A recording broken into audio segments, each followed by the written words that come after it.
안녕하십니까. 행복한 아침 이재용입니다. 안녕하세요. 정예인입니다. 오늘은 눈 뜨고 뭔가 더 여유롭고 이렇지 않습니까? 내일부터 추석 연휴가 시작이 되는데 아마 오늘 벌써 이제 고향에 마음은 가 있고 실제로 고향 가는 길이 오늘부터 시작이 될 거예요. 그래서 날씨가 더 궁금합니다. 네, 오늘 날씨 자세히 알아보도록 하겠습니다.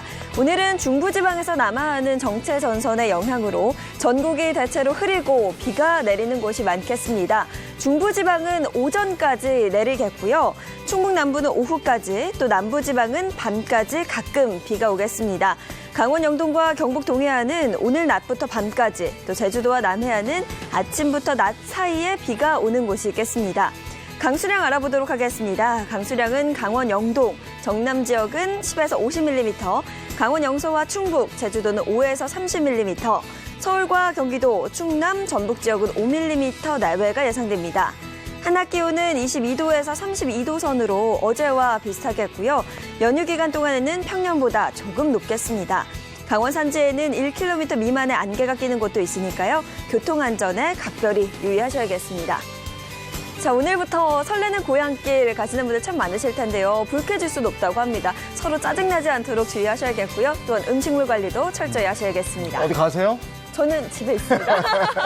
고향 가는 길에 빗길도 있고 또 안개 끼는 곳도 있고 그렇지만 고향 가서 만날 가족들 생각하면 기분 좋잖아요. 여유 있게 다녀오시기 바랍니다. 자, 수요일 행복한 아침 지금 시작합니다.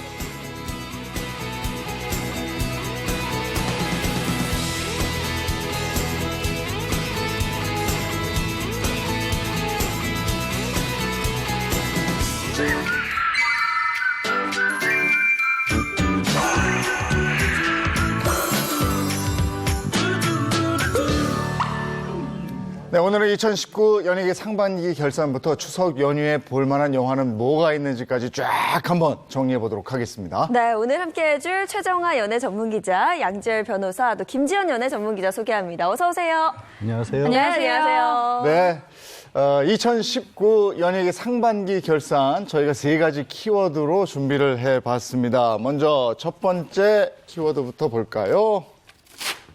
별들의 추락.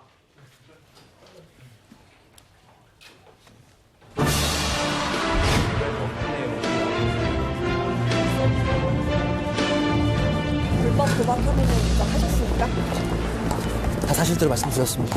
판치기를 했다는 의혹에 대해서는 어떻게 인정하십니까? 작은 말은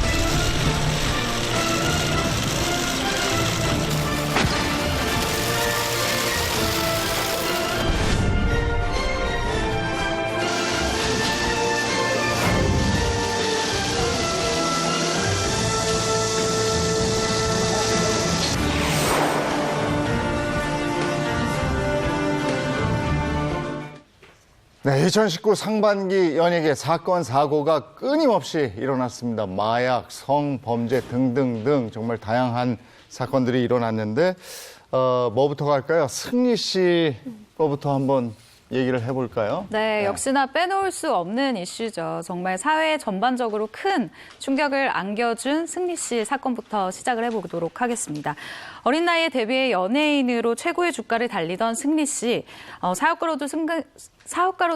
사업가로도 성공을 하면서 승츠이라는 별명까지 얻었잖아요. 그런데 생각해보면 전국에 무려 50여 개 가까운 라면 점포까지 열면서 정말로 승승장구할 줄로만 알았습니다. 그런데 이 승리 씨가 자신의 별명처럼 별명을 잘 지어야 돼요. 위대한 개츠비의 이 결말처럼 하루아침에 몰락을 하게 됐는데요. 네. 버닝썬 폭행 사건 발생 이후에 경찰과의 유착이라던가 뭐 마약 문제라던가 굉장히 많은 사건들이 터지게 됐습니다. 네. 승리 씨는 혐의가 상당히 여러 개던데요. 어떤 혐의들이 있는 거죠? 네, 아주 여러 개가 있는데요. 일단 승리 씨 같은 경우는 성매매 알선, 그리고 횡령, 또 불법 촬영물 유포까지 총 7개의 혐의로 검찰에 송치됐지만 성매매를 제외하고 모든 혐의를 부인했습니다. 구속영장도 기각이 된 상태인데요. 이후 경찰은 보강 수사를 하겠다고 밝혔지만 추가 증거를 찾지 못한 상황입니다. 그런데 또 최근에 상습 도박과 외국환 거래법 위반으로 또 경찰 조사를 받게 됐는데요. 이 혐의들을 모두 합하면 무려 9개에 이릅니다. 네. 9개의 혐의를 받고 있다. 그러면 이제 가정을 해보자고요. 네. 그 9개의 혐의가 다 사실이다. 그렇다면 이것은 법적 형량은 어떻게 되는 겁니까? 글쎄요, 우리가 이제 굉장히 씁쓸한 얘기를 드려야 될 수밖에 없습니다. 가정입니다. 어디까지 가정입니다. 우리가 9개 형벌을 받는다고 해서 9개 모두 범죄를 다 합산하는 건 아니고요. 우리는 재판에서 처벌할 때 그중에서 가장 무거운 범죄의 1.5배를 곱한 걸 기준으로 삼습니다. 근데 이제 승리 씨 받고 있는 것 중에서 가장 무거운 건 아무래도 횡령 쪽이 적용이 되고 횡령도 5억 원 이상의 경우에 특정 경제범죄 가중처벌에 관한 법률이라는 특별법으로 처벌을 받거든요. 그게 법정형 자체가 3년 이상으로 최하가 3년이기 때문에 다 인정될 거고 5, 6년 정도의 실형을 피하기 어려울 수 있습니다. 어디까지나 가정이지만. 네. 특히나 승리 씨는 올해 3월이었죠. 군입대를 앞두고 있는 상황에서 이런 사건들이 불거졌습니다. 그럼 앞으로 군입대는 어떻게 되는 거죠? 네, 사실 이 부분을 굉장히 많은 분들이 궁금해하시는데 말씀해 주신 것처럼 승리 씨는 앞선 3월에 군입대를 할 계획이었어요. 네. 그러던 중에 버닝썬 사태가 불거지면서 한 차례 입영을 연기를 한 바가 있는데요. 그리고 나서 6월 24일에 입영 연기 기한이 만료된 상황이라 병무청으로부터 입영 날짜를 통보받을 예정이었습니다. 그런데 병무청 관계자에 따르면 승리의 입영일은 아직도 정해지지 않았다고 합니다. 아니 최근에 원정 도박 혐의까지 가해지고 그다음에 피의자 신분인데 이 상태로 군대 갈 수 있는 건가요? 피의자라고 하더라도 어디까지나 무죄 추정의 원칙을 적용을 받기 때문에 일단은 민간인이잖아요. 근데 병무청에 본인이 만약에 입영 연기를 한 번 더 신청을 해서 그걸 병무청이 받아들이거나 하지 않는 한은 군대를 갈 수밖에 없는 상황이죠. 구속영장을 한 번 청구를 했지만 기각이 됐으니까 혹시라도 구속이 되면 이제 불가피하게 입영을 미룰 수가 있지만 그렇지 않은 한 영장이 발부되면 이제 군대를 가야 하는 상황입니다. 본인이 미루거나 이렇게 되지 않는 한은 가게 되는데 그러면 가면 군대 안에서도 수사가 계속 진행이 될 수 있어요? 군대 안에도 헌병대가 있고 군 검찰이 있기 때문에 수사는 계속 진행되고 이제 만약에 재판을 받게 되면 군사법원에서 재판을 받는데 이게 사실은 승리 씨 입장에서도 별로 좋지가 않고 수사라는 군대 입장에서도 좋지가 않은 게 일단 승리 씨는 입대를 하게 되면 변호인 도움을 받기가 어렵잖아요. 그래서 이제 재판 과정에서나 수사 과정에서 불리한 거고 또 군 헌법이나 군사 재판을 하는 곳들은 평소에 이제 군대 문제와 관련된 것들을 재판하는 것이지 이런 성매매라든가 횡령 이런 거 재판하는 데는 아니지 않습니까? 그래서 양쪽 다 사실 불편한 상황이 되는 겁니다. 그렇군요. 그리고 이 승리 씨의 사건과 함께 불거졌던 사건이 가수 정준영 씨와 그 친구들의 불법 동영상 공유 사건이 또 있었습니다. 네, 맞습니다. 아마도 버닝썬 게이트가 가장 꼬리를 길게 물었던 수사가 아닐까 싶은데요. 이 사건은 경찰이 승리의 성접대 알선 의혹 대화방을 조사하던 중에 정준영 씨가 불법 촬영이 의심되는 영상물을 유포한 혐의를 포착하면서 3월 11일 세간에 알려진 사건인데요. 정준영 씨는 2015년 말부터 동료 연예인들과 지인이 참여한 단체 대화방, 이른바 정준영 단톡방에서 여성들과의 성관계를 불법적으로 촬영한 영상을 유포한 혐의를 받고 있습니다. 결국 정준영 씨는 3월 12일 녹화를 하던 중에 급하게 입국을 해서 경찰 조사를 받았는데요. 일명 황금폰이라고 하죠. 정준현 씨의 휴대전화를 조사한 결과 복구 과정에서 불법 동영상 유포물이 있음을 확인을 했습니다. 특히 조사 과정에서 가수 최준웅 씨도 이제 혐의가 입증이 됐고요. 여러 아티스트들이 단톡방 멤버로 지목되면서 논란 선상에 올랐습니다. 저걸 올려놓고 다 돌려봤다는 거 아니에요. 근데 그래서 다들 그 충격받았고 근데 이게 단순히 정준영 씨가 불법 촬영 영상 유포 이것만 혐의를 받고 있는 게 아니고 다른 것도 있지 않았습니까? 네, 너무 충격적인 소식인데요. 정준영 씨의 단톡방 멤버들은 집단 성폭행을 가했다는 추가 혐의까지 받게 됐습니다. 네. 정말 팬들이 실망하게 된 소식인데 해당 혐의 피해 여성은 2016년 1월과 3월 강원도 홍천과 대구에서 강제로 집단 성폭행을 당했다라면서 이들을 고소를 하게 됐습니다. 정준영 씨 측은 성관계를 한 사실을 인정한다라면서도 다른 피고인들과 불특정 여성에 대한 중강간을 계획한 적이 없고 또 피해자가 항고 불능 상태가 아니었으며 성관계는 합의에 의한 것이었다라고 이야기를 했습니다. 네. 그리고 지난 2일이죠. 비공개 공판이 열렸는데요. 이날 공판은 피해자 A씨가 공판에 출석을 해서 증인신문을 받은 것으로 알려졌습니다. 재판 결과가 어떻게 나올지 더욱 주목이 되는 부분입니다. 네, 그 결과가 정말 궁금한데요. 양 변호사님, 이 재판 결과를 추정을 해보신다면 어떤 이야기 해줄 수 있을까요? 지금 성범죄와 관련해서 우리 법원이 세우고 있는 기준이요. 최근에 이른바 성인지 감성을 굉장히 강조를 하고 있어요. 예. 그게 뭐냐면 피해를 주장하는 쪽 입장에서 어떤 사실이 있었는지를 잘 법원이 들어보고 판단을 하라는 건데 그러다 보니까 이 피해를 주장하는 쪽이 구체적이고 일관된 진술을 계속해서 하고 있을 때 특히 이제 법원의 판사님 보기에 이거는 겪어보지 않고는 모를 일이다라는 정도가 되면 사실상 피해자의 말을 들어주는 경우가 많거든요. 네. 그렇게 치면 유죄 가능성이 상당히 높아졌다라고 봐야겠죠. 그럼 유죄 가능성이 상당히 높아졌다. 그럼 만약에 이제 유죄 판결이 나왔다. 그럼 어느 정도까지나 되나요? 지금 정주영 씨가 받고 있는 게 이게 특수강간이에요. 그러니까 뭐 어떤 사람을 위협하거나 아니면 여러 사람이 있었을 때 특수강간은 일반 성추행보다도 훨씬 무겁게 처벌을 하죠. 왜냐하면 피해 정도가 굉장히 크고 뭐 정신적, 육체적 충격도 클 수밖에 없는데 이건 5년 이상이나 무기징역까지 가능하다고 법정이 무시무시하게 높습니다. 예. 그래서 실제로 뭐 5년, 6년, 7년까지도 실형이 나오는 경우들이 네. 많고요. 거기에 더해서 아시겠지만 신상공개 등록되도록 돼 있고 뭐 취업 제한도 하도록 하고 있고 상대적으로 지금 나이가 젊기 때문에 예. 전자발찌 착용 같은 것도 한 10년 가까이 이렇게 선고될 수가 있거든요. 그러면 뭐 연예계 복귀뿐만이 아니라 일상생활에도 상당히 많은 지장을 받을 수 있죠. 그렇군요. 그 정준영 씨가 비공개 공판 받던 날 그 배우 강지환 씨도 성폭행 혐의로 첫 공판이 있고 그런 날이었어요, 그때가. 그죠? 네. 네, 맞습니다. 말 그대로 정말 추락이 아닐까 싶은데요. 네. 외주 스태프 여성 2명을 성폭행하고 추행한 혐의로 구속 기소된 배우 강지한 씨. 당시 강지한 씨가 범행 당일에요. 그 상식을 좀 벗어난 이상 행동을 보였어요. 뭐 경찰 앞에서 노래를 부른다든지 이런 모습을 보이면서 마약 여부까지 의심을 받았는데요. 일단 국가수 검사 결과는 음성 판정이었습니다. 강지한 씨 변호인 측이 입장을 밝혔는데요. 피고인이 공소 사실관계를 대체로 인정하고 잘못을 깊이 반성하고 있다. 피고인이 검찰 증거 기록에 나타난 자신의 모습이 낯설 정도로 기억이 끊겨진 채 연결이 되지 않아 스스로도 당황하고 있다라고 입장을 밝혔습니다. 네, 그럼 앞으로 강지환 씨의 재판은 어떻게 진행이 되는 건가요? 네, 강지환 씨 측 변호인단에서 이런 이야기를 밝혔는데요.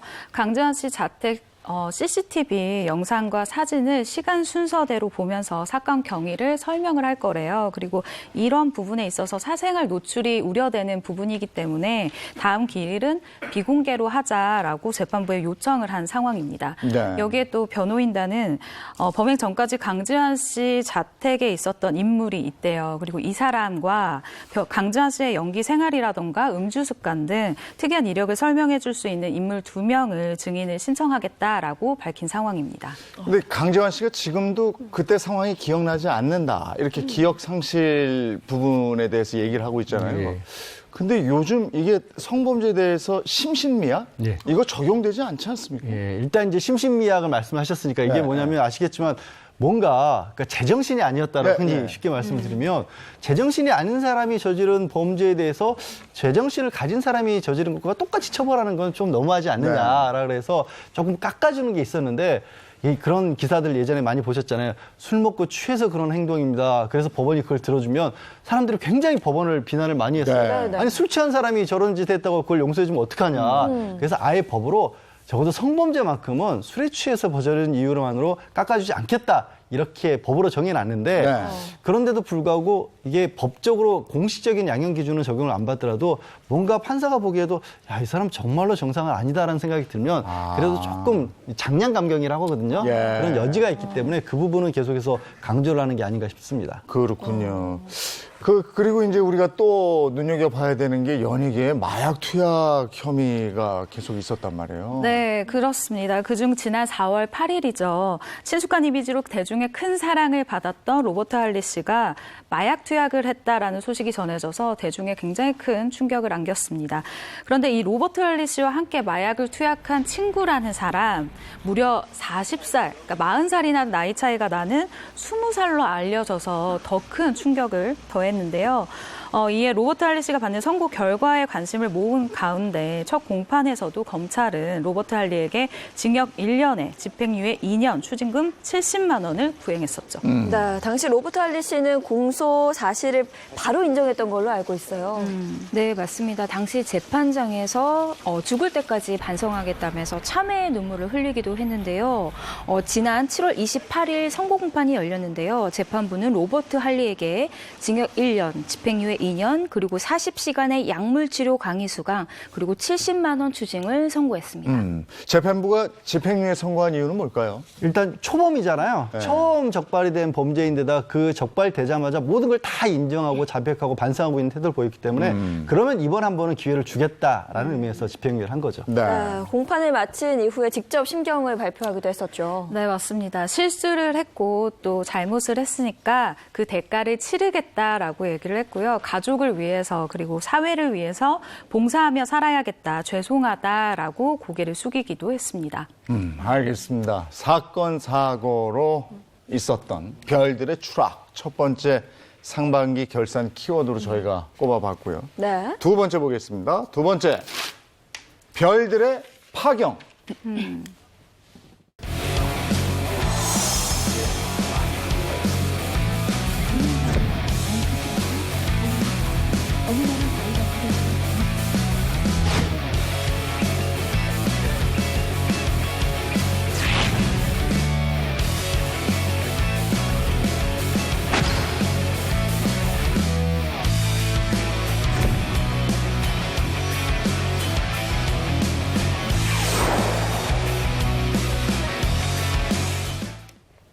네, 2019 상반기 연예계 결산 또 파경 소식을 많이 들을 수가 있었는데 아까 박혜민 씨 사진 나왔으니까 박혜민 씨 얘기부터 좀 해볼까요? 네, 지난해 8월이죠. 아마도 연예계에서 벌어졌던 가장 비극적인 사건이 있었던 것 같은데요. 박혜미 씨의 전 남편 황 씨의 음주교통사고로 2명의 사망자가 나오는 사건이 있었습니다. 당시 사망한 피해자가 박혜미 씨의 제자였어요. 그리고 운영하던 극단의 배우들로 알려지면서 더욱 충격을 줬는데요. 사건 후에 남편의 죗값을 받아야 된다면서 단호하게 대처했던 박혜미 씨, 남편을 절대 용서할 수 없다라는 입장을 내면서 예고대로 결혼 25년 만에 두 부부가 남남이 됐습니다. 네, 25년이라는 세월이 결코 짧은 시간이 아닌데요. 당시 이혼 사유가 남편의 사고 외에 또 다른 이유도 있나요? 네, 박혜미 씨 측 관계자가 이런 인터뷰를 하게 됩니다. 박혜미가 아들의 대학 입시 면접에서도 음주 교통사고가 거론이 됐다라는 얘기를 듣고 굉장히 큰 충격을 받았다라고 얘기를 했는데요. 이 부분은 제가 생각해도 좀 많이 충격이었을 것 같아요. 네. 그리고 최근에 박혜민 씨 복귀했다 이런 소식이 들리던데요. 네, 반가운 소식인데요. 박혜미 씨가 전 남편 황 씨의 음주운전, 제자, 사망 사고로 힘든 시간을 보냈다라는 것은 사실 굉장히 많이 알려진 사실이죠. 네. 그리고 사실은 박혜미 씨가 이 전 남편의 일로 인해서 자신의 커리어까지 좀 문제가 생긴 상황이었어요. 배우로서 모든 활동을 중단하고 자숙의 시간을 보내고 있었습니다. 그리고 1년 후 뮤지컬 총감독으로 컴백을 하면서 오랜만에 공식 석상에서 신경 고백을 하기도 했습니다. 네, 지금 박혜미 씨의 사진이 보이고 있는데요. 정말 많이 힘드셨을 것 같아요. 네. 그럼 이 공식 석상에서 전 남편 사고에 관한 언급도 있었나요? 네, 맞습니다. 아무래도 취재진이 질문을 하면서 이에 대한 답변을 피할 수가 없었는데요. 일단 이에 대해서 정말 팔다리가 잘린 기분이었다라고 일단 얘기를 했어요. 그리고 제가 감내해야 할 부분이니까 도망치지 않고 정면으로 부딪혔고 현명하게 생각하려고 노력했다. 못했다. 그러다 보니 차츰 해결되더라라고 아주 담담하게 말하는 모습이었습니다. 그런데 전 남편은 원망하지 않았다고 하고요. 모든 걸 자신의 탓이라고 생각했다고 합니다. 1년 동안 남을 탓해 본 적이 없다고 했고 탓하지 않고 모두 내가 감내해야 한다. 내 잘못이다라고 생각한다고 밝혔습니다. 활동 중단 1년이었죠. 네. 그 1년 동안 어떻게 지냈다고 그래요? 네, 시간을 갖고 생각을 또 해보고 앞으로 어떻게 해야 될까 고민을 굉장히 많이 한 시간이었다고 해요. 그러다 보니까 1년이 금방 지나갔다라고 이야기를 했는데요. 다시 한번 제대로 새로운 삶을 살아보자고 생각을 했다고 합니다. 짧은 인생, 후회하는 삶을 살지 않도록 다시 한번 뮤지컬 감독에 도전했다라고 자신의 의지를 밝히기도 했습니다. 네.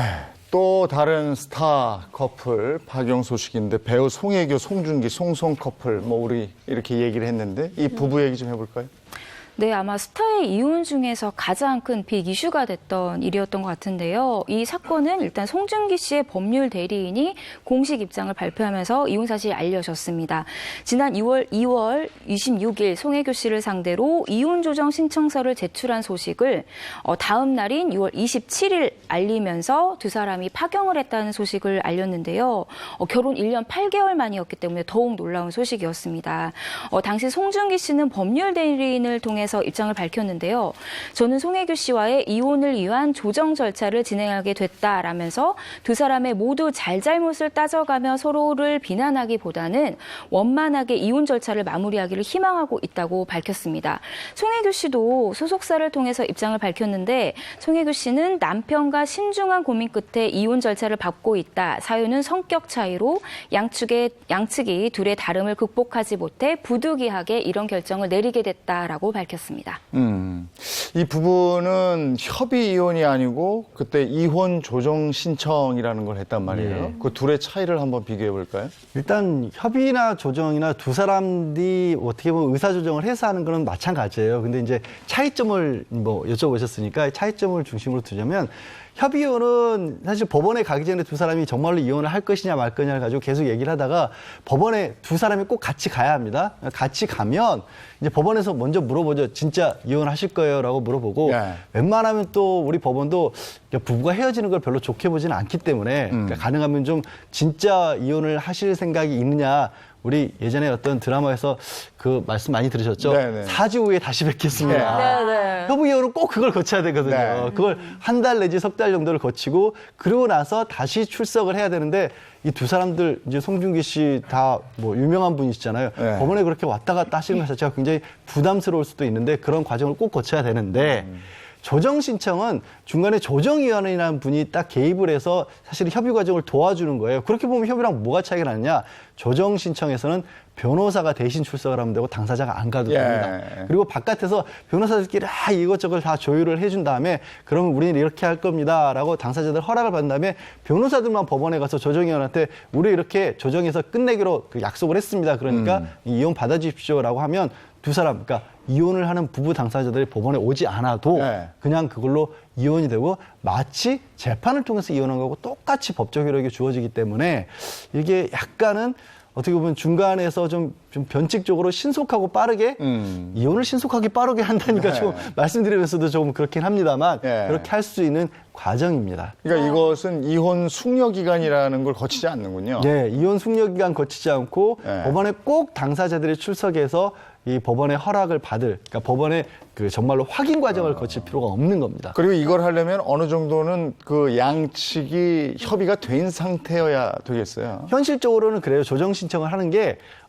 일단 재판으로 들어가기 전에 우리 그냥 법대로 따지기 전에 그냥 얘기를 좋게 나눠봐서 합의할 수 있는 합의를 해보자라고 먼저 이혼 조정 신청을 가끔 하거든요. 이혼 조정 신청을 해서 조정을 해봤는데도 안 되면 자연스럽게 재판으로 넘어가는 과정을 거치는 경우들도 있는데 말씀하신 것처럼 그러면 그 전에 재판에서 서로 따지지 말자라는 게 약속이 딱 정확하게 돼 있는 상황이라면 변호인을 통해서 그냥 조정 과정만으로 끝마치는 게 가장 간단하기 때문에 이 과정을 선호한다는 표현들이 이혼 관련 얘기라서 네. 제가 좋은 것이냐 말씀드리기가 좀 어렵습니다만 어쨌든 그런 과정을 거치기도 합니다. 알겠습니다. 네, 그럼 송중기 씨가 이혼 조정 신청을 한 이유도 이와 같은 이유일까 아니면 다른 이유가 좀 있었을까요? 일각에서는 아마 송혜교 측에 좀 불만이 있었던 것이 아니냐라는 이야기가 나왔어요. 그런데 단순히 조정 신청을 먼저 했기 때문만은 아니고 사실은 이 두 사람이 갈라지는 이 상황에서 가장 먼저 시작점이 송중기 씨 쪽에서 이제 법률 대리인이 기자들에게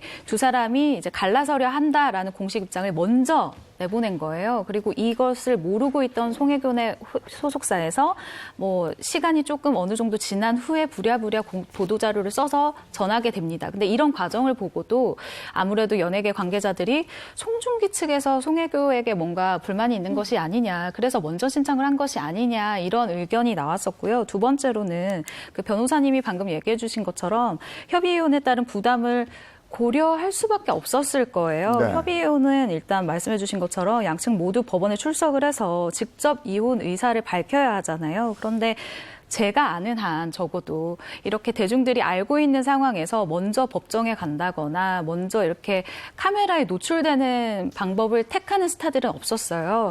네, 그리고 당시에 송중기 씨가 이런 이야기를 하게 됩니다. 원만하게 이혼 절차를 마무리하기를 원한다라고 이야기를 하면서요. 이혼 조정 신청을 한 것에 대해서는 재산 분할의 문제가 아니냐라는 네티즌들의 또 의견이 나오기도 했었죠. 그럼 이에 대해서 양 변호사님의 생각은 어떠신가요? 일단 우리 법원은 만약에 협의가 안 될 경우에는 이른바 유책주의라고 그래서 누가 잘했는지 누가 잘못했는지를 따지게 됩니다. 그 과정이 기자분들이 굉장히 바빠지실 수밖에 없어요. 네. 왜냐하면 이혼 소송으로 가게 되면 법정은 공개가 되니까 취재하러 다니셔야 되잖아요. 네. 그 안에서 송송 커플 정말 세계가 주목하고 있는 커플인데 야, 뭐 송혜교 씨는 송중기 씨가 잘못했다 그러더라. 송중기 씨는 송혜교 씨가 또 이러이러한 잘못했다 그러더라. 그런 얘기를 전 세계에 중계가 되면 그건 두 분 활동하는데 하나도 도움될 게 없잖아요. 네. 그러니까 실제로 그리고 저도 그렇게 믿고 있는 게 좋은 인연으로 만났다가 또 부부로 인연을 맺으려고 했었는데 뭔가 뜻이 안 맞아서 달리 꼭 뭐 어쩔 수 없이 헤어지는 경우도 있지 않습니까? 그 과정에서 굳이 서로 얼굴 붉힐 필요가 뭐가 있겠느냐. 그래서 이제 가장 단순한 방법을 선택을 하자라고 하신 게 아닌가 싶습니다. 네, 그렇게 선택을 했고 그렇게 해서 이혼 조정이 받아들여진 거잖아요. 그죠? 네, 맞습니다. 지난 7월 22일 오전 10시 두 사람의 이혼 조정 기일이 비공개로 열렸는데요. 그 양 변호사님이 말씀하신 대로 두 사람은 참석하지 않았고 변호인 측만 참석을 했다고 합니다. 단시간에 조정이 성립됐다고 하고요. 이날 결정으로 두 사람은 법적으로 완전히 남남이 됐습니다. 그 조정 내용하고 두 사람 입장이 있었죠? 네, 조정 구체적인 내용은 밝힐 수 없다라는 입장입니다. 저는 이 부분 굉장히 현명하다고 봐요. 네. 서로의 이 시시비비를 가리어서 좋을 게 정말 하나도 없잖아요. 근데 이 부분 참 현명했다고 보고요. 송혜교 씨 소속사 측은 보도자료를 통해서 이러한 내용을 알리게 됩니다. 서울가정법원에서 송혜교의 이혼이 성립됐다라고 공식 입장을 밝힌 건데요. 이어서 위자료라던가 뭐 재산 분할 없이 이혼하는 것으로 조정 절차가 마무리됐다라고 설명을 했습니다. 이 두 사람의 이혼은 그 언론에서는 많은 사람들이 얘기하고 또 얘기하고 이랬습니다만은 이혼 자체는 빨리 끝났어요. 네, 그렇습니다.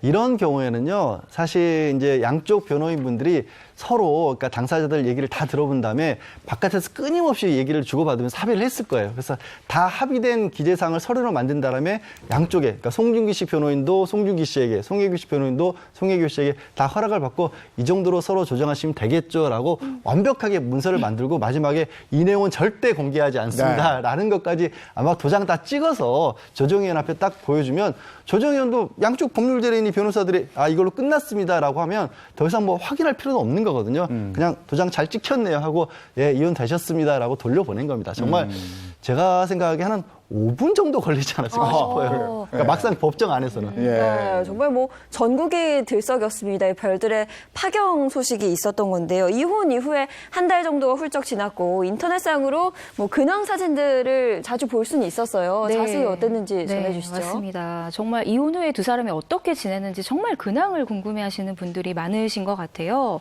근데 의외로 포착이 좀 많이 됐습니다. 일단 송혜교 씨 같은 경우는 지인들이 SNS에 사진을 사진을 많이 올렸는데요. 송혜교 씨 근황 같은 경우는 뭐 최근에 프랑스에서 지인과 여행을 즐기는 모습이 이렇게 포착이 됐고요. 저렇게 자연스러운 모습이시죠.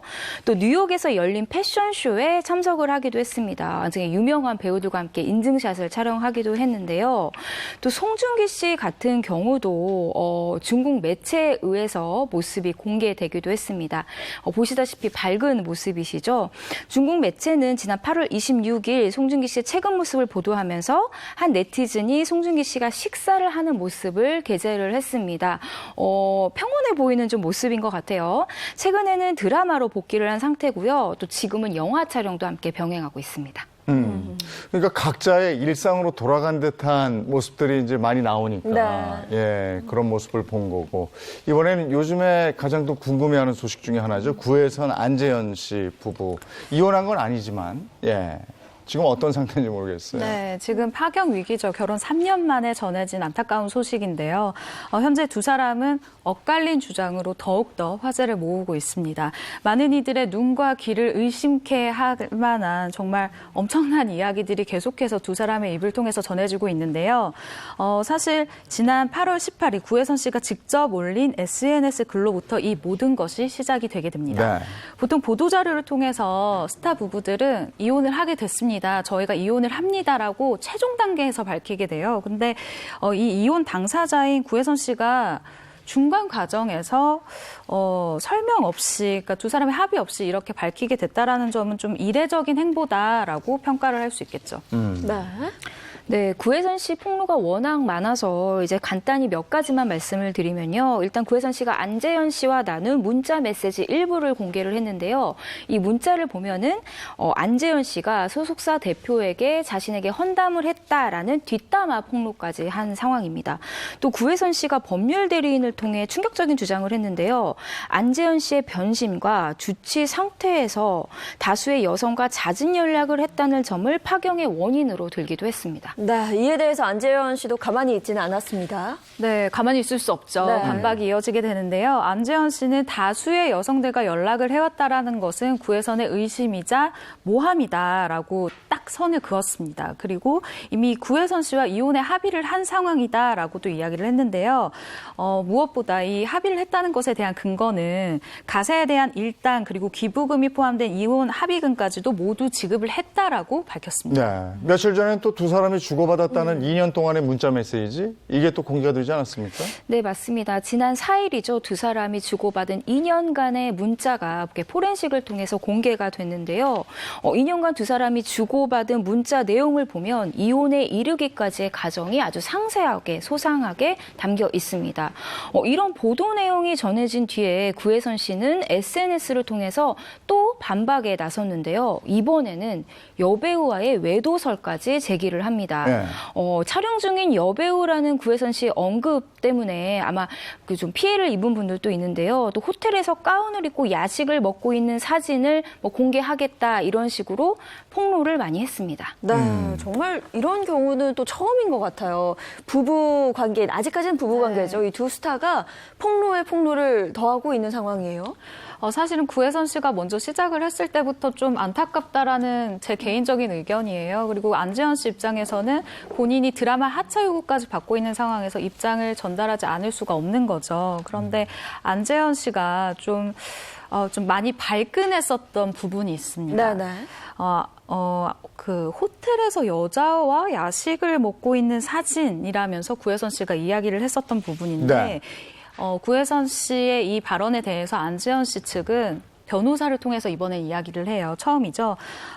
법원에 이 사진을 제출해 주기를 바란다라면서 굉장히 당당한 모습을 보이고 있는 건데요. 안재현 씨가 이렇게 이야기를 했대요. 변호사 측에.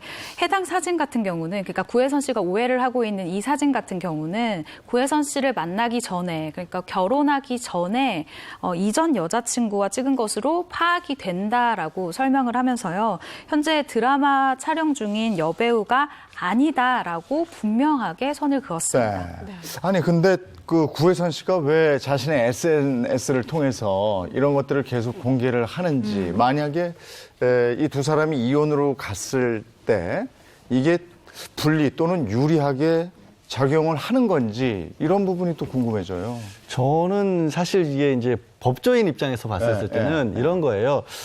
일단 구혜선 씨와 안재현 씨 두 사람이 어느 분의 주장이 맞는지는 저는 알 수가 없어요. 다만 구혜선 씨는 계속해서 안재현 씨가 뭔가를 잘못했다 이런 얘기들을 계속 올리고 있어요. 네.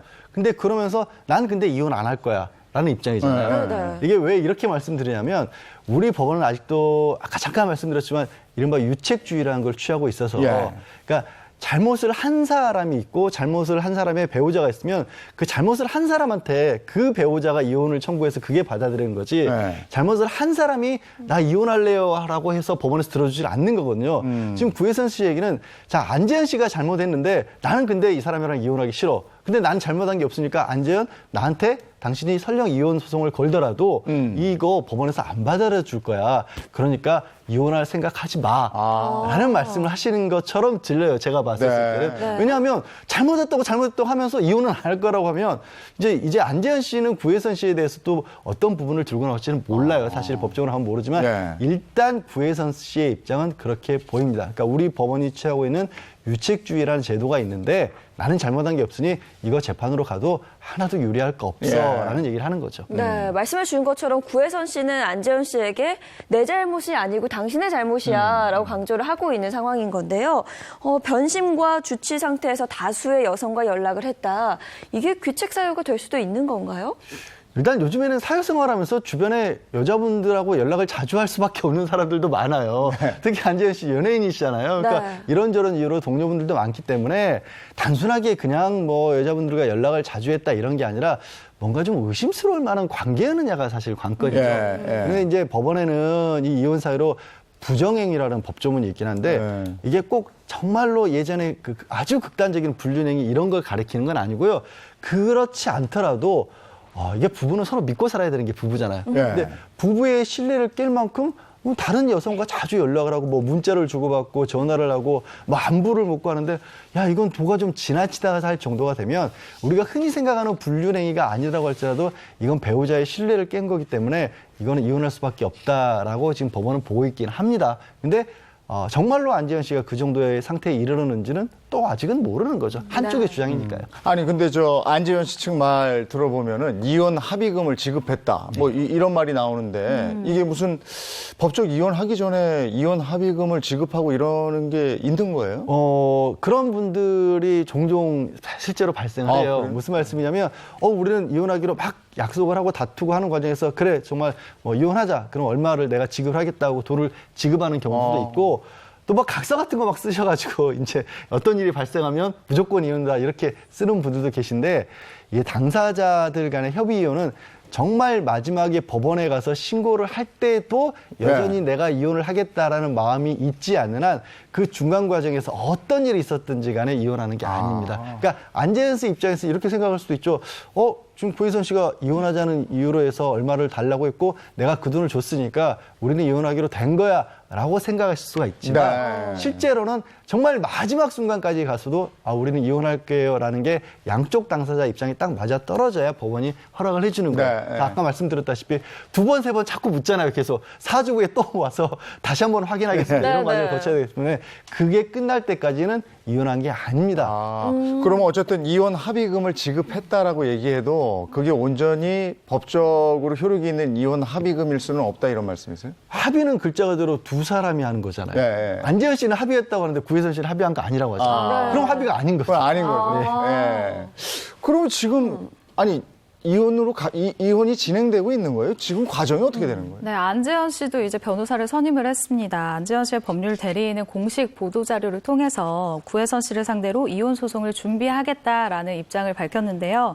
안재현 씨는 처음부터 구혜선 씨와의 이혼을 빨리 협의를 하고 싶어 했대요. 그런데 이미 SNS 폭로전이 시작이 되면서 되돌릴 수 없는 상황이 됐다라고 밝혔습니다. 그런데 여기서 눈여겨볼 만한 점이 있는데요. 저는 개인적으로 안재현 씨가 변호사 선임을 참 잘했다라고 생각이 되는 부분이기도 해요.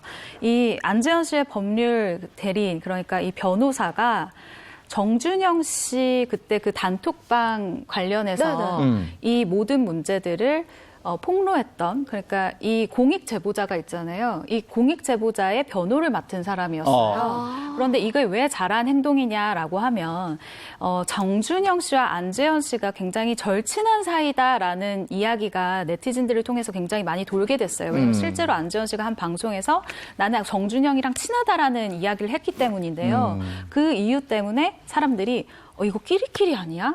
정준영이랑 맞아요. 친하면 네. 안재현도 조금 그런 동영상을 봤던 거 아니야? 뭐 이런 이야기가 나오기 시작한 거예요. 그런데 안재현 씨 측에서 이러한 불필요한 소문을 다 무마시키기 위해서, 그러니까 다 없애버리기 위해서 이 변호사를 부른 거죠. 이 변호사가 그래서 먼저 이야기를 합니다. 정준영 씨와 안재현 씨는 연락을 하지 않은지 자기가 그 당시 카톡 내용을 쭉 봤었는데 이미 몇 년이 됐다고 해요. 그러니까 두 사람이 이미 연락 안 한 지도 꽤 됐고 이 사건에 대해서 정준영과 함께 묵진 않았으면 좋겠다라는 입장을 취한 거죠. 네, 그에 대해서는 안재현 씨도 굉장히 단호한 태도를 취했던 걸로 네. 알고 있습니다. 자, 어쨌거나 이혼에 대한 이야기 다시 한번 나눠보자면 제가 알기로는 두 사람의 이혼 소송이 시작이 되면요 상당히 긴 시간이 걸린다라는 얘기도 들었어요. 근데 이혼 소송은 사실 소송마다 다 천차만별이에요. 글자 그대로 한 3개월 만에 끝나는 경우도 있고 길면 1년 뭐 몇 년씩 걸리는 경우들도 있는데 지금 이 상황은 한 사람은 이혼을 뭐 사실상 됐으니까 이제 법정에서 마무리 짓자라는 입장이고 한 사람은 나 이혼하고 싶지 않다라는 입장이지 않습니까? 그러면 결국에는 이혼을 하고 싶어하는 쪽에서 나는 저 사람하고 더 이상 왜 이러이러한 이유 때문에 못 살겠다. 그리고 이런 잘못이 있다라는 걸 다 입증을 해야 되는데 네. 그게 쉬운 일이 아니잖아요. 그리고 뭐라고 좀 잘못을 얘기를 하면 또 상대방 입장에서는 그걸 가만히 있을 수 있겠습니까? 네, 난 네. 그런 일이 없다라고 반박하고 그러다 보면 뭐 1심만 거치는데도 한 1년 쉽게 갈 수도 있는 거고 예. 또 이혼도 이혼이지만 시간이 오래 걸리는 게 만약에 두 사람이 뭐 재산을 가지고 다투기 시작한다. 뭐 재산 분할이라든가 그다음에 아까 이제 누가 잘못했냐에 따라서 그 정치적 피해에 대해서는 위자료라는 명목으로 이혼할 때 지급을 하는데 그걸 얼마를 내가 받아야겠다. 이런 걸 주장하기 시작하면 법원에서도 재산 관계 다 따져야 되고 하기 때문에 정말 길어질 수가 있는 거죠. 네, 뭐 짧게는 몇 개월, 길게는 몇 년까지도 걸린다 이런 말씀이신 것 같아요. 네. 네, 정말 시간이 길어질 것으로 저도 예상을 하고 있는데요. 왜냐하면 이혼을 둘러싸고 두 사람이 아주 소소한 걸로도 팽팽하게 대립하고 있기 때문인데요. 하지만 안재현 씨 같은 경우는 구혜선 씨와의 결혼 생활을 더 이상 유지할 생각이 없으면 확고해 보입니다. 일단 변호사를 통해서 밝힌 입장을 보면요. 사실상 혼인 관계가 완전히 파탄이 났다. 소송 준비를 시작했으니 각오하고 있다라고 입장을 밝혔고요. 안재현 씨 입장에서는 억울한 부분을 해소하고 최대한 빨리 정리를 하고 싶다고 입장을 밝혔습니다. 기간이 오래 걸리더라도 감수를 할 것이라고 얘기를 했고요. 사실 그간 안재현 씨가 좀 폭로에 침묵을 지키고 있다가 그 포렌식 문자가 공개된 이후부터는 좀 반격을 취하는 분위기인데요. 또 안재현 씨 측 변호인에 따르면 구혜선 씨와의 그 혼인이 사실상 파탄이 난 상태에서 SNS를 통해서 사실관계를 증명하는 것은 한계가 있다라고 판단했다고 합니다. 또 구혜선 씨를 상대로 이혼 소송을 제기, 법적 증거를 통해서 법원의 판단을 받는 것이 옳다고 결론을 내렸다고 하는데요. 하지만 형사고소는 하지 않겠다는 안재현 씨의 의지를 반영해서 형사고소는 하지 않겠다고 합니다. 예. 그래서 저도 이 변호인의 발언대로 좀 SNS를 통해서는 더 이상 좀 설전을 하지 않았으면 하는 바람이 있습니다. 이게 형사고소 얘기까지 나왔는데 네. 그래도 한때 뭐 지금도 부부지만 네. 어제 부부였으니까 형사고소까지는 좀 무리가 있지 않았을까? 네, 사실 안재현 씨가 이렇게 이야기를 했다고 해요. 그래도 한때는 사랑했던 사람인데 네. 형사고소까지는 하고 싶지 않다라는 의지를 밝혔다는 것인데요. 안재현 씨의 그 법률 대리인 측에서 이렇게 이야기를 합니다. 형사고소와 관련해서는 문제 삼고 싶어하지 않는다. 사랑했던 사람에 대한 최소한의 배려라고 생각하는 것 같다라면서요. 그 부분에 대해서는 안재현 씨의 입장이 확고한 상태다라고 이야기를 했습니다. 네. 현재 구혜선 씨 측의 입장은 어떤가요? 네, 구혜선 씨는 여전히 이혼은 할 수 없다라는 입장을 고수하고 있는 상황입니다. 구혜선 씨의 얘기를 들어보면은 3년 동안 부탁하고 당부하고 달래가며 지켜온 가정이다. 내가 진정으로 원하는 거는 안재현의 사과다라고 계속 강조하고 있는데요. 지금 지난 5일에 안재현 측의 입장 표명 이후에는 현재까지 침묵을 지키고 있는 상황이에요. 그러니까 여배우 그 폭로한 이후에는 별다른 지금 SNS를 하지 않고 있는 상황이거든요. 그래서 사실 지금까지 좀 심경의 변화가 있을 수도 있다라는 추측이 있는데요. 아직까지는 이혼을 할 수 없다라는 입장입니다. 구혜선 씨 침묵의 이유는 뭐가 있을까요? 일단 여러 가지 얘기를 먼저 좀 꺼내서 그러니까 지금으로서는 SNS를 통해서 할 수 있는 얘기는 다 하셨다라는 판단을 했을 수도 있고 또 상대방 안재현 씨가 변호인을 선임해서 적극적으로 법적으로까지 다투고 있지 않습니까? 네. 그러면 이 경우에는 아마 앞으로 어떤 응대를 해야 될지는 본인도 아마 법률적 자문을 좀 받지 않을까 하는 생각을 좀 해봅니다. 네. 자, 파경에 대한 얘기, 별들의 파경 이렇게 해서 키워드로 정해서 얘기를 나눠봤고 세 번째 보겠습니다. 세 번째는 빛나는 극한 봉 벤저스.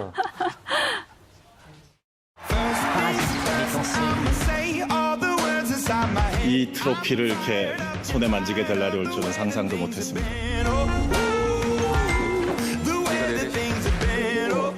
야, 김기태. 지금까지 이런 것은 없었다. 이것은 갈비인가 동백인가.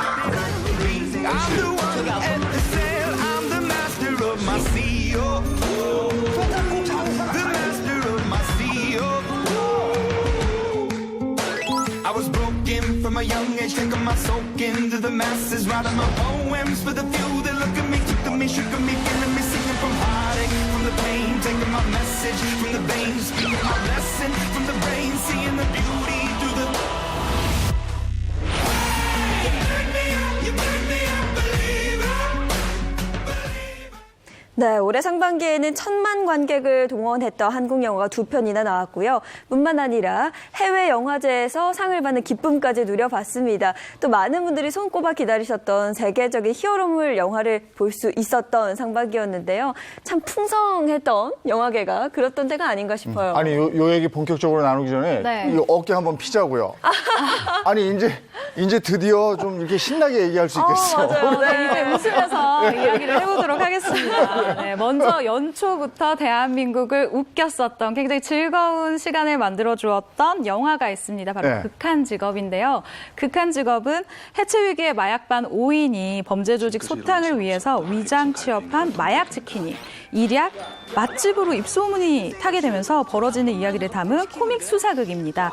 무려 1,600만 명 이상의 관객을 동원하면서 역대 흥행 2위에 등극하기도 했습니다. 아, 이거 뭐 거의 다 보셨을 거예요. 그렇죠. 지금까지 이런 맛은 없었다. 이것은 갈비인가 탕작인가. 양 변호사님도 보셨죠?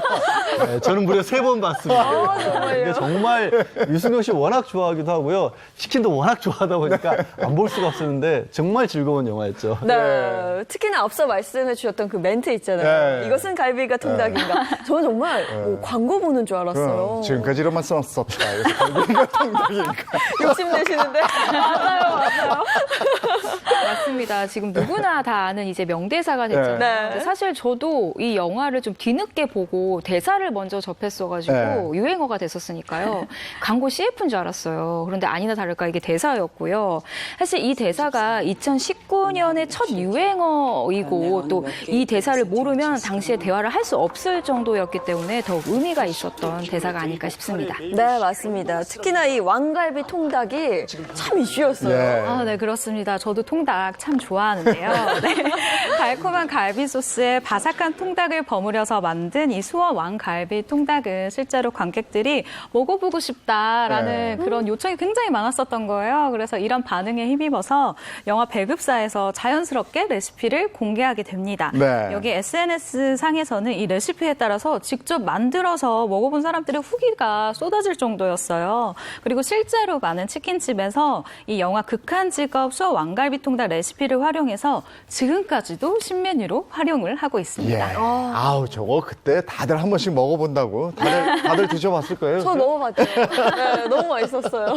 네, 극한 직업 우리를 아주 즐겁게 해줬고, 그 다음에 극한 봉 벤저스니까 봉으로 가볼까요? 이제 봉. 그럴까요? 네. 네, 봉준호 감독님 정말 젠틀한 분이셔가지고 제가 정말 좋아하는 감독님인데요.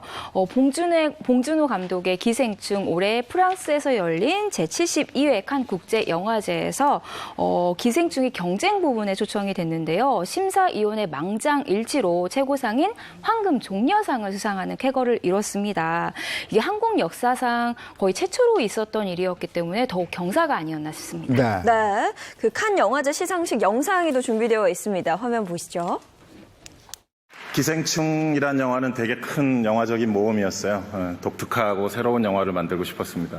12살의 나이에 영화 감독이 되기로 마음먹었던 되게 소심하고 어리숙한 영화광이었습니다. 이 트로피를 이렇게 손에 만지게 될 날이 올 줄은 상상도 못했습니다. 12살의 뜻을 써요. 12살에. 12살에 전 8, 9, 뭐였을까요? 10, 11. 초등학교 5학년인데. 네, 정말 저 장면을 볼 때마다 울컥울컥 하는 것 같고요. 딱지치기 하고 있었네.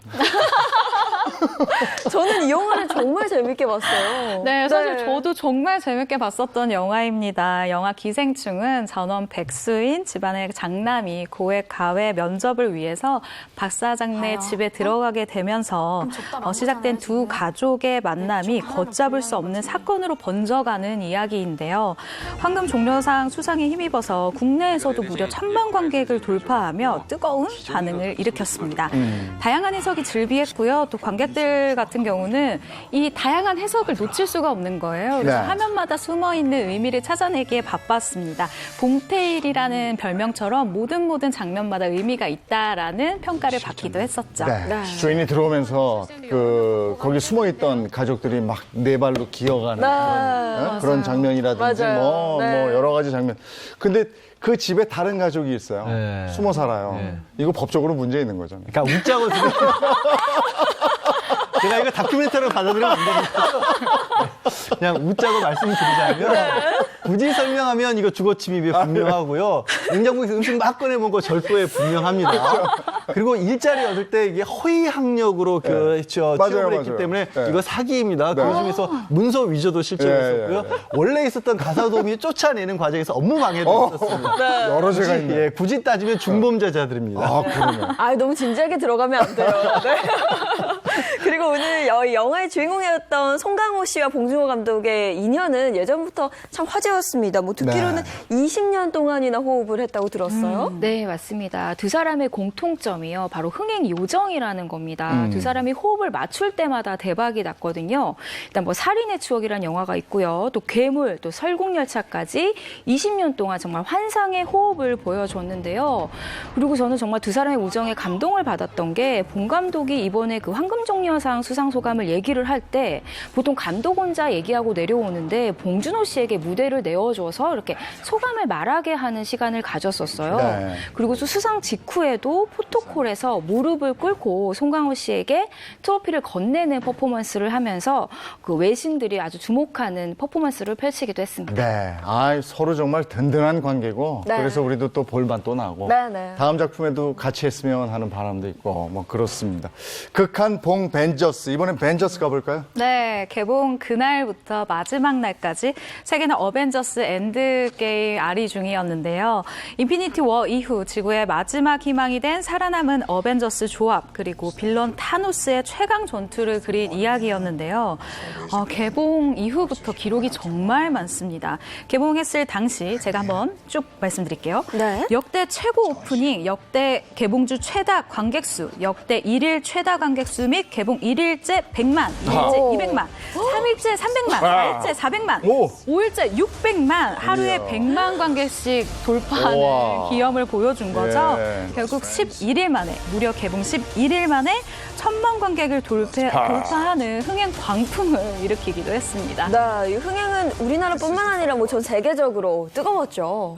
네, 맞습니다. 어벤져스 엔드게임은요, 사실 기록 영화나 다름이 없어요. 일단은 흥행 신기록을 보면은 우리 한국뿐만이 아니라 북미 그리고 전 세계 국가들의 흥행 신기록을 모두 갈아치웠기 때문인데요. 아무래도 이 영화는 전 세계 영화의 흥행 역사를 새로 쓴 경이적인 행보를 보여줬다라고 할 수 있습니다. 알겠습니다. 어벤져스, 벤저스까지 오늘 2019 연예계 상반기 결산 저희가 준비를 해봤습니다. 있습니다. 예. 송강호 씨하고 우리 봉 얘기할 때 그 네. 영화를 가지고 너무 법적으로 따져서 그 부분. 네, 오늘 새해 복 고맙습니다. 고맙습니다. 네, 감사합니다. 자, 이번에는 우리 영화 뭘 볼지 네. 박스 오피스 한번 쭉 가보도록 하겠습니다. 네, 이번 주 극장가를 뽑을게요.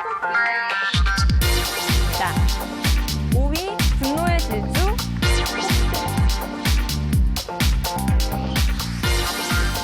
4위 변신, 3위 엑시트, 2위 유열의 음악 앨범, 1위 그것 9번째 이야기입니다.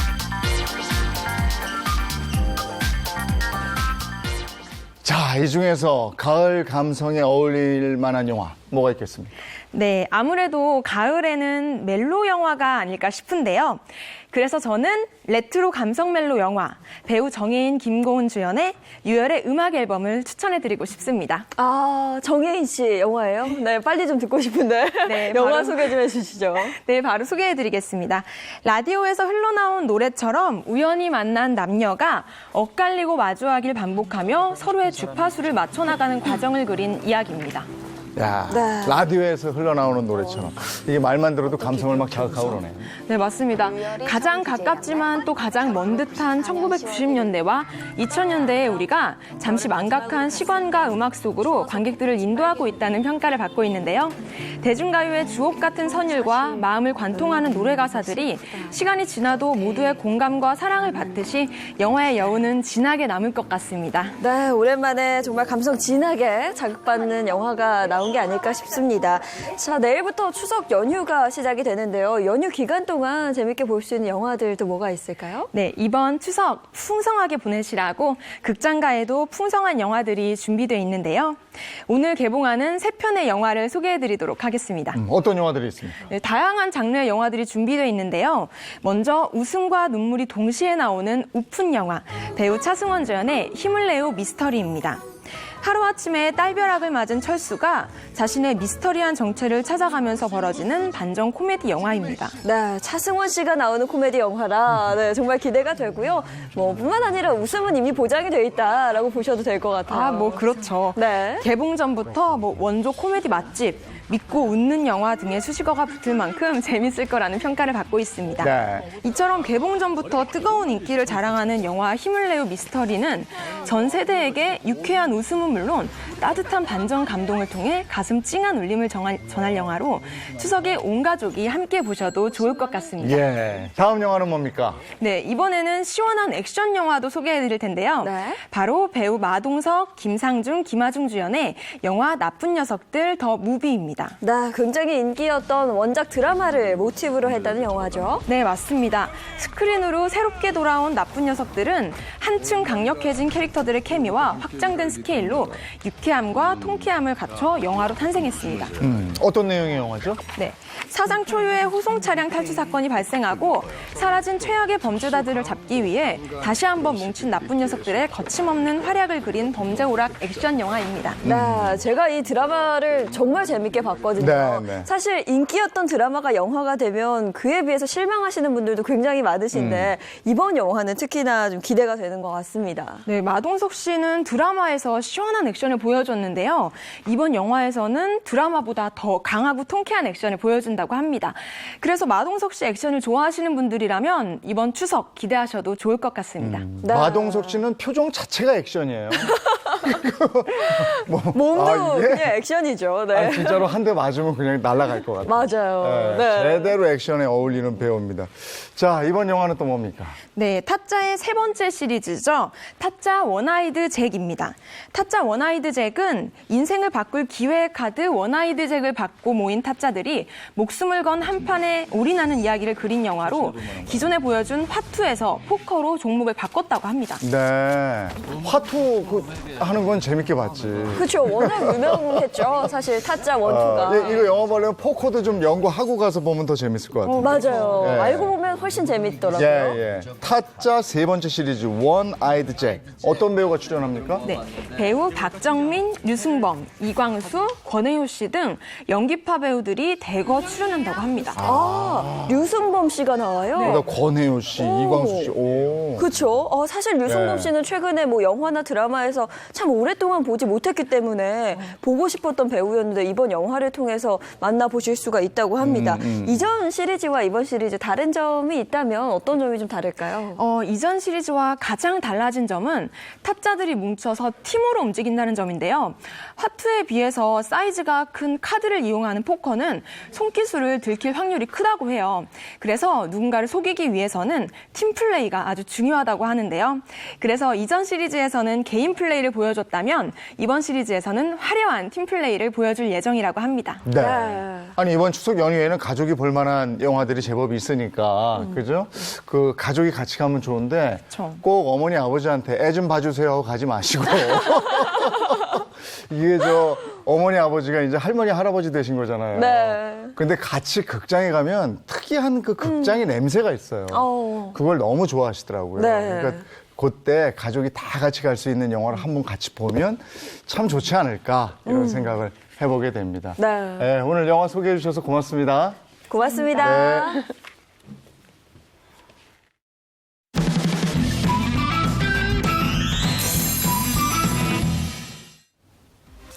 당구가 올해 프로스포츠로 출범하며 다시 인기를 끌고 있는데요. 추석 연휴에 맞춰 다양한 행사로 팬들을 찾아갑니다. 자세한 내용 영상 보시죠. 경쾌한 파여름과 함께 절로 감탄을 자아내는 환상의 매력. 당구가 올해 프로스포츠로 새롭게 태어나며 한층 인기를 더하고 있습니다. 골프, 야구, 축구, 농구, 배구의 뒤를 이어 6번째로 당구가 프로스포츠로 이름을 올린 겁니다. 프로당구 4차 대회인 TS 샴푸 챔피언십이 화려하게 개막했습니다. 개회를 선언합니다. 총 상금 2억 8천만 원을 두고 남자 128명, 여자 64명의 선수가 닷새간 치열한 승부를 펼칩니다. 3번 연속 우승하면 정말 좋을 것 같긴 한데 솔직히 운도 작용을 많이 해서 여기까지 왔다고 생각을 하기 때문에요. 끝까지 열심히 하고 포기하지 않는 모습을 보여드리도록 하겠습니다. 관람객들은 대회 기간 1,000원 이상의 기부금만 내면 무료 입장이 가능합니다. 기부금은 전액 구루이웃 돕기에 사용됩니다. 특히 마지막 날 14일엔 예술구 시범 이벤트도 예정돼 있습니다. 당구를 보면서 추석 연휴를 온 가족이 같이 보내면 그것도 하나의 큰 재미가 되지 않을까 이런 생각이 돼서 추석에 마련하게 됐습니다. 프로스포츠로서 한 걸음 더 성장한 당구가 추석 연휴 팬들을 유혹합니다. 채널A 뉴스 김태훈입니다. LS 선수는 추석을 앞두고 동해 부평시장, 광주 무등시장, 구미 중앙시장 등 전통시장을 대상으로 전기 안전점검 재능기부 활동을 했습니다. LS 선수는 2017년 9월부터 전통시장 250여 개 점포를 방문해 케이블의 절연 성능과 피복 상태, 누전 가능성 등을 점검했습니다. 또 상인들에게 케이블 오남용 등에 대한 안전교육도 진행했습니다. 추석 연휴를 맞아 전기 안전에도 신경 써야겠네요.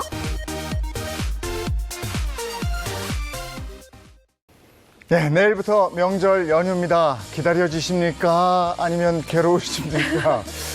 군대 때 훈련할 때요. 네. 피할 수 없으면 즐겨라. 뭐 이런 거 있었어요. 네. 같이 즐기면 이게 마음 먹기 나름이니까. 네. 즐거운 명절 되셨으면 좋겠습니다. 네, 저희는 내일과 모레 이틀은 결방이고요.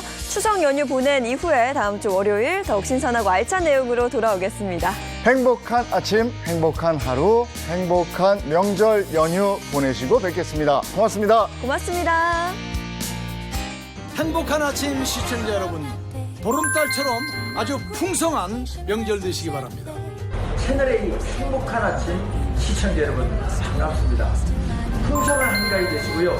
채널A와 함께 언제나 여러분 가정에 행복이 있기만을 기원드립니다. 안녕하세요, 류필립입니다. 행복한 아침 시청자 여러분, 즐거운 한가위 보내세요. 감사합니다. 더도 말고 덜도 말고 한가위만 같으라는 말처럼 여러분 항상 건강하시고 즐거운 한가위 되시기 바랍니다. 행복하시고 즐거운 시간 되시기 바랍니다. 행복한 아침 시청자 여러분, 즐거운 한가위 되시기 바라겠습니다. 지금까지 켄이었습니다.